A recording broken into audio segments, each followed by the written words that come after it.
Double ten সবগুলো জোড়া কি খাইবে? হ্যাঁ, তুমি তো মাছ খাইতে চাইছিল। না মাছ খাবো কাঁকড়া ভালো মাছ আছে কাঁকড়াটা নিয়ে মাছ তেল দিয়ে পিস করে 2 মিনিট করে জাল ফ্রাই করে খাবেন অনেক সুন্দর হবে।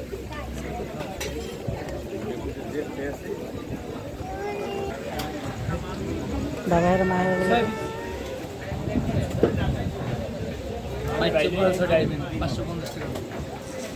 কত রাখতে পারবেন এই ভাইয়া কমের গুলো নিলে আছে তো বেশি বললাম এই যে দিয়ে নেবো, কত টাকা পারবেন? এটা 550 টাকা 90 টাকা পিস করে 550 টাকা না?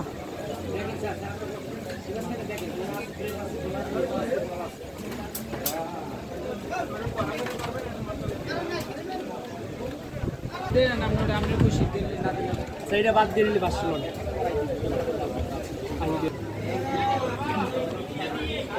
কি করো